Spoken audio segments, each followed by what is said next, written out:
Assalamualaikum warahmatullahi wabarakatuh. Saya Muhammad Fauzan dengan nomor BP 24121016 akan mempresentasikan PPT Kritika Reaksi Proses Pangan. Pertama itu mengenal katalis, percepatan reaksi kimia. Katalis adalah agen revolusioner yang mempercepat reaksi kimia tanpa dirinya sendiri ikut habis.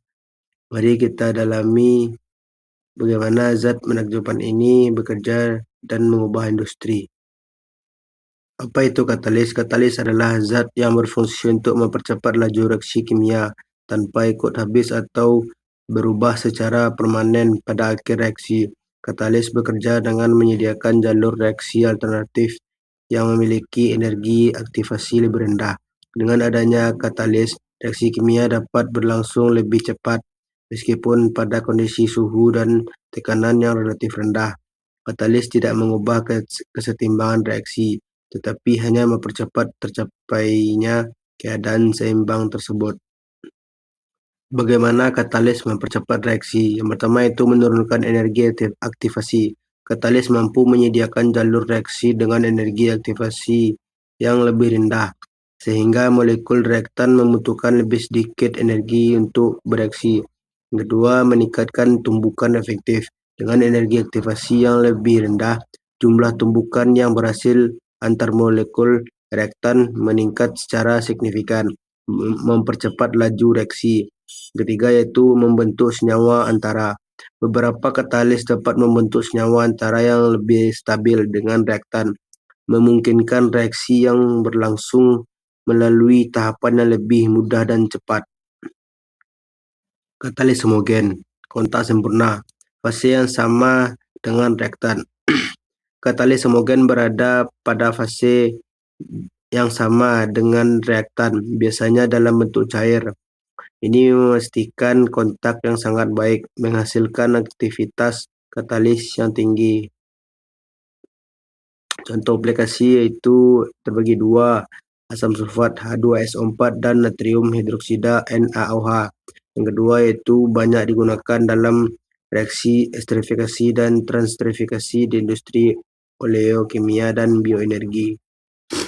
Katalis heterogen, reaksi di permukaan, fase berbeda dengan reaktan. Katalis heterogen memiliki fase yang berbeda dengan reaktan, umumnya berbentuk padat sementara reaktan cair atau gas. Reaksi terjadi di permukaan katalis. Keunggulan utama yaitu terbagi dua. Yang pertama, mudah dipisah dari produk. Yang kedua, dapat digunakan kembali, menjadikannya pilihan ekonomis. Contoh umumnya yaitu nikel Ni, platina PT, dan zeolit. Yang kedua, digunakan dalam berbagai proses industri seperti hidrogenasi dan perengkahan minyak bumi. Katalis enzim, biokatalis spesifik. Yang pertama yaitu asal biologis. Enzim adalah katalis biologis yang dihasilkan oleh makhluk hidup, membuat reaksi sangat spesifik. Yang kedua, kondisi optimal, bekerja efektif pada suhu dan pH rendah, menjadikan ramah lingkungan. Yang ketiga yaitu aplikasi industri. Lipase, amilase, dan protase banyak digunakan di industri pangan, oleokimia, dan bioenergi. Mekanisme reaksi katalis homogen versus heterogen. Katalis homogen terbagi menjadi tiga, yaitu interaksi langsung antara katalis dan reaktan dalam satu. Yang kedua yaitu fase pembentukan kompleks sementara, menghasilkan produk dan pelepasan katalis. Yang ketiga, reaksi sangat cepat karena kontak yang intens. Katalis heterogen terbagi menjadi empat. Yang pertama yaitu absorpsi reaktan ke permukaan katalis. Yang kedua, reaksi kimia terjadi pada situs aktif permukaan. Yang ketiga yaitu desorpsi produk dari permukaan katalis. Yang keempat yaitu luas permukaan dan situs aktif sangat krusial.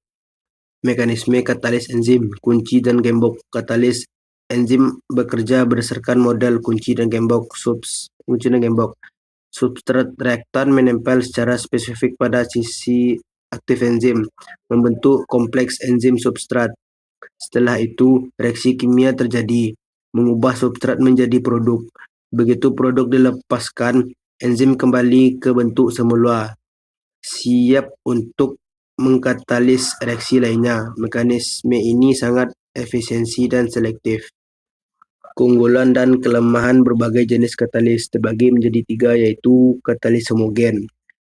Keunggulannya aktivitas tinggi dan reaksi cepat. Kelemahannya sulit dipisah dari produk. Yang kedua yaitu katalis heterogen. Keunggulannya mudah dipisahkan, dapat digunakan kembali. Kelemahannya yaitu aktivitas lebih rendah dari homogen. Yang ketiga yaitu katalis enzim. Keunggulannya sangat spesifik, ramah lingkungan. Kelemahannya yaitu sensitif terhadap suhu dan pH. Aplikasi katalis dalam industri oleokimia dan bioenergi terbagi menjadi 3, yaitu esterifikasi asam lemak.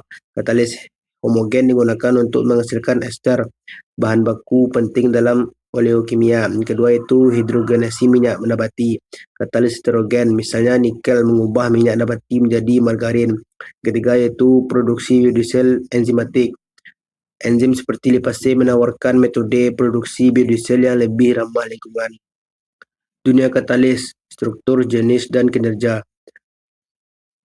Entitas fundamental dalam reaksi kimia yang mempercepat proses tanpa ikut habis bereaksi. Dalam presentasi ini kita akan mengupas tuntas mengenal support dan promotor terbagi menjadi 2, yaitu support katalis, pilar penopang. Yang kedua yaitu promotor katalis, peningkat kinerja. Beragam jenis katalis padat, cair, dan enzim terbagi menjadi 3, yaitu katalis padat. Katalis padat biasanya berbentuk granula atau serbuk, digunakan dalam berbagai reaksi heterogen. Mereka menyediakan permukaan tempat reaktan dapat berinteraksi, contohnya yaitu nikel, zeolit, dan oksidasi logam. Yang kedua yaitu katalis cair. Katalis cair beroperasi dalam fase homogen, di mana katalis dan reaktan berada dalam fase yang sama. Hal ini seringkali memungkinkan kontak yang lebih baik antara reaktan dan katalis. Contohnya yaitu asam sulfat dan basa kuat.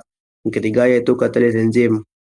Enzim adalah biokatalis yang sangat spesifik dan efisien, berasal dari organisme hidup, digunakan secara luas dalam industri pangan, farmasi, dan bioenergi. Contohnya yaitu lipase dan amilase. Kinetika katalis mati, indikator dan penyebab terbagi menjadi 4. Yang pertama yaitu definisi katalis mati. Katalis dianggap mati ketika kehilangan kemampuannya untuk mempercepat laju reaksi secara efektif. Ini berarti katalis tidak lagi memberikan manfaat ekonomi atau fungsional yang diharapkan. Yang kedua yaitu kerusakan struktur. Integritas fisik atau kimia katalis terganggu, mengurangi ketersediaan situs aktif atau mengubah sifat adsorpsi. Ketiga yaitu situs aktif tertutup. Permukaan aktif katalis tertutup oleh produk sampingan reaksi atau pengotor dari umpan, menghalangi akses reaktan. Yang keempat yaitu keracunan katalis, adanya zat pengotor yang secara irreversibel berikatan dengan situs aktif, menonaktifkan katalis.